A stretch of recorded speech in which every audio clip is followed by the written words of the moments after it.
Ngayon ay May 20, 2026. Umaga, ako'y naggagarden. Tinatanggalan ko ng mga dumito lupa. Kasi tataniman ko ito eh. Tama-tama, bago dumating ang summer, sa isang buwan, summer na rito sa Colorado, kaya tatamnan ko ito. Yan, akin munang binubuhaghag. Pero ito, bukas ko itutuloy ito. Bukas ko gagawin ito.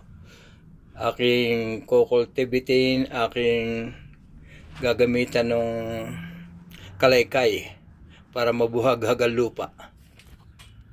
Yan, kinabukasan na ito, May 21, 2026. Tingnan ninyo nangyari sa aking backyard. Look my backyard. Ito, laruan ng aking apo si Rene ito. Iniwanan na lang dito sa backyard. Yan, mga laruan, no? Napakarumi. Napakagubat. Baka meron na rito anaconda. Meron na rito tigre. Yan, no? Pero lilinisin ko lahat yan. Yan, mag-uumpisa na ako. Ito. Gagamitin ko itong aking machete knife.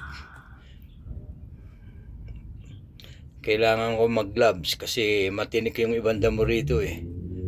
Ito, hindi ko maintindihan ito. Isang punong ito. Yan. Parang tobacco tree. Hindi kaya ito tobacco tree, oo.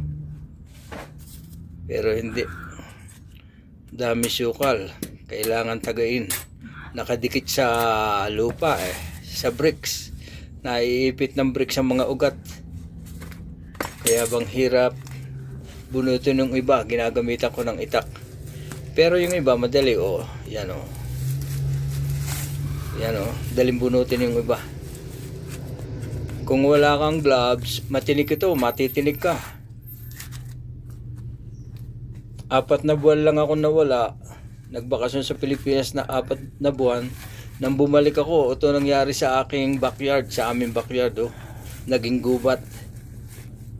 Hindi lalo na kung mag-iisang taon akong bakasyon sa Pilipinas, kundi lalo na naging gubat ito. Baka lumaki na mga puno rito, katulad doon sa likuran ko. May puno. Ito, ginagamit ako na itak, oh. Kasi nakasingit sa simento eh, sa bricks. Kaya mahirap tanggalin. Napakakati niya. Ito yung matinik. Kaya kailangan tagain.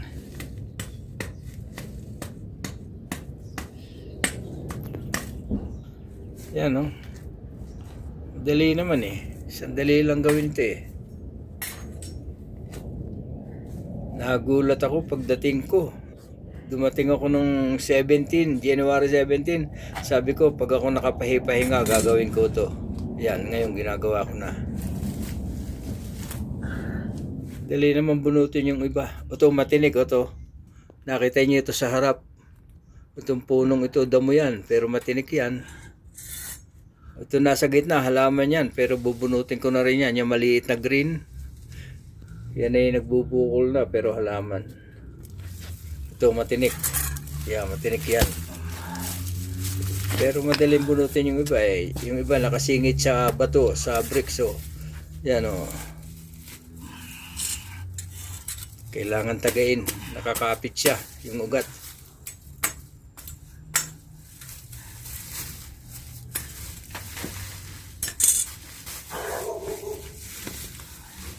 Dito, lipas na ang snow. Kaya magtatag-araw na rito. Itong June, July, August, September hanggang October, tag-araw dito sa Colorado.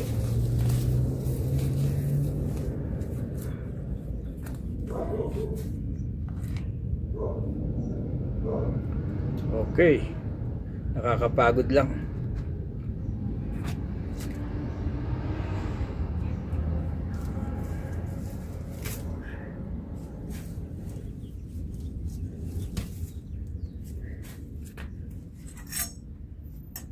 Ito, nakasingit, oh. Yung kanyang ugat.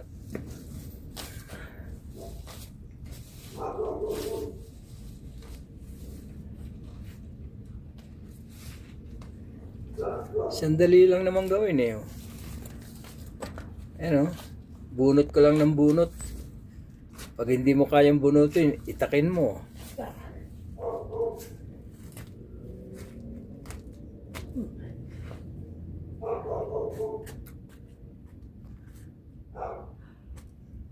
Yan oh.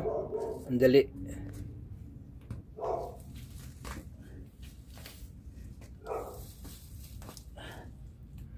Sandali ko lang ginagawa to. Ayan oh. Ganda exercise.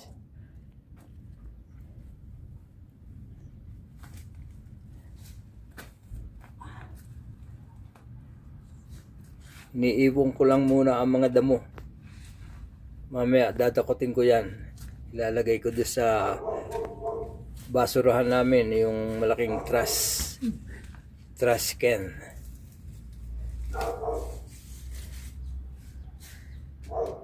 Ang dami oh.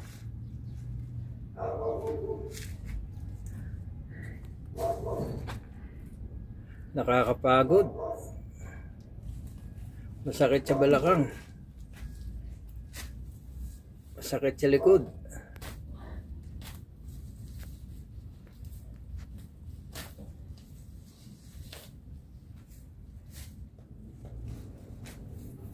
So, matatapos na ako.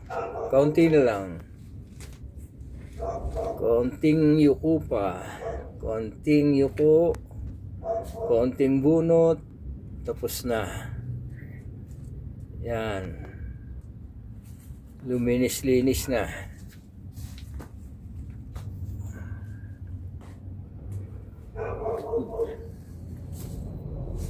Oh, tinimbon ko na. Ilalagay ko na sa drum. Akin munang gagamitan itong blower para matangay lahat ng dumi.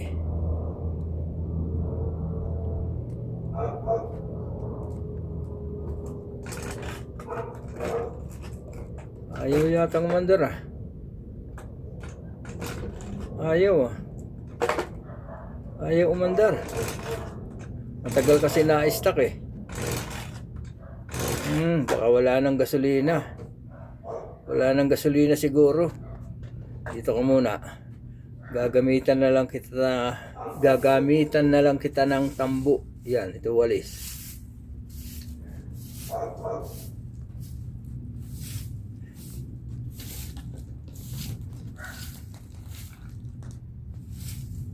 Yan oh. Malinis na yan.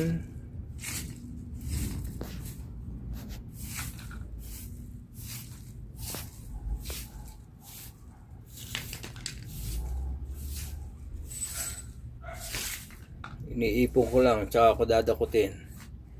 Ilalagay ko sa trash can na malaki sa drum.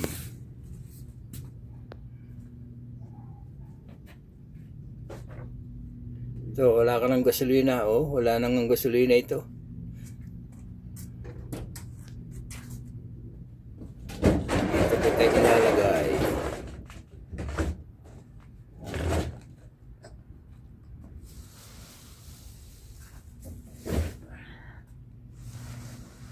Isang dakot ko lang, puno na oh. 2 dakot. 3 dakot. Yan. At kaunti pa, puno na.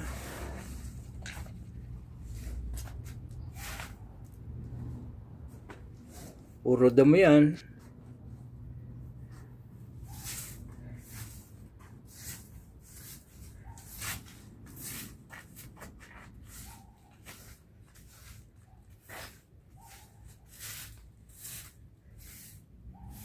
Malinis na oh.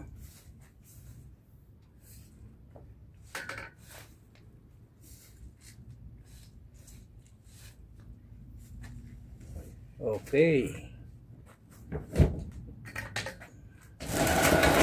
Lalagay muna ito sa kasi. Ayan oh. Malinis na.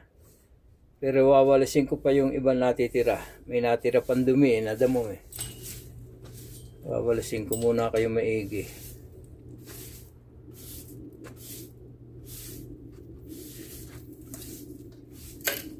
Marami pating putik, marami alikabok. Kasi katatapos lang ng isnuhan dito, no, isang buwan, puro isno yan.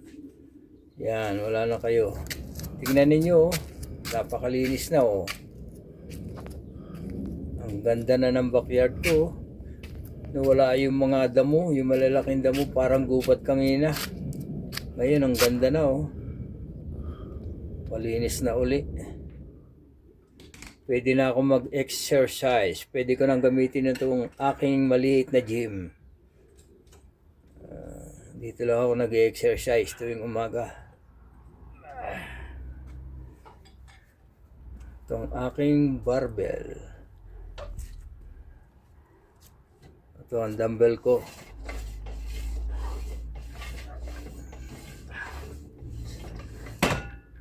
Sarap mag-exercise.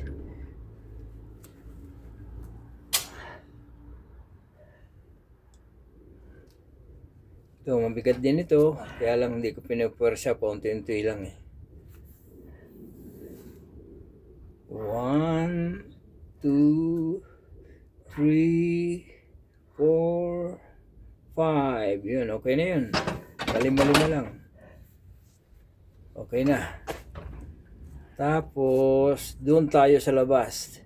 Doon tayo sa labas. Maggagarden ako. Magkakalaykay tayo. Let's go. Ito yung ginawa ko kahapon, yung January 20. Ito yung ginawa ko. Tinuloy ko ngayon. Yan, kakalay-kayin ko, bubuhag-hagin ko. Yan. Ito yung ginagawa ko nung kahapon, yung unang video, yung sa unahan nitong video, to nagdadampot ako ng dumi. Ngayon, tatamnan ko na.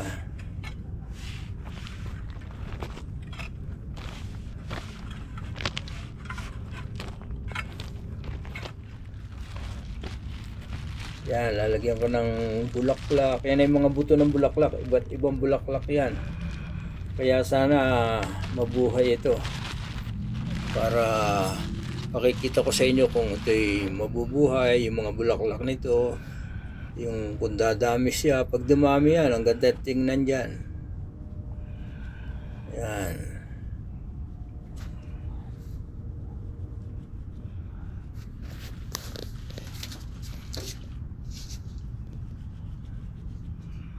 Iba't ibang klase ng bulaklak yan. Tapos kakalay-kayin ko para siya mag-mix sa lupa, yung mga buto.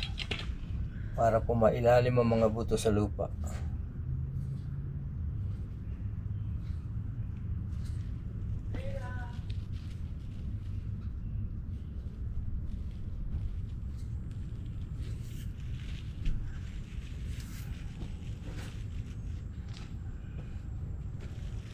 Sana tumubo kayo, sana mabuhay kayo lahat na bulaklak.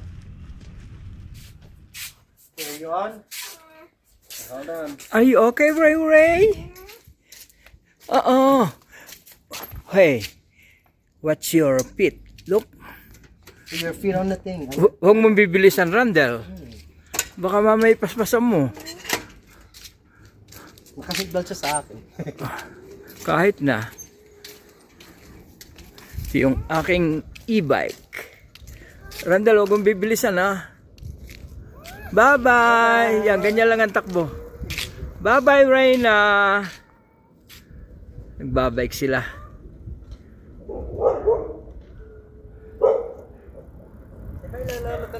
Bye-bye. Itutuloy ko yung pag-garden ko. Itutuloy ko yung pagbubunot ng damo. Nagpakuha pa siya ng video eh. Inabala pa ako ng anak ko. O, tinuloy ko na itong pagtatanim ng aking mga buto. Ginamit yung aking e-bike. Sinakay yung aking apo si Reyna. Anak ko yun, si Randall. Siya nagbabike ng e-bike. O, wala nang buto oh. Pero marami na. Nataniman ko na lahat ito. Itong palibot na ito. Itong mga lupa. Sana mabuhay kayo lahat. Sana mamulaklak kayo.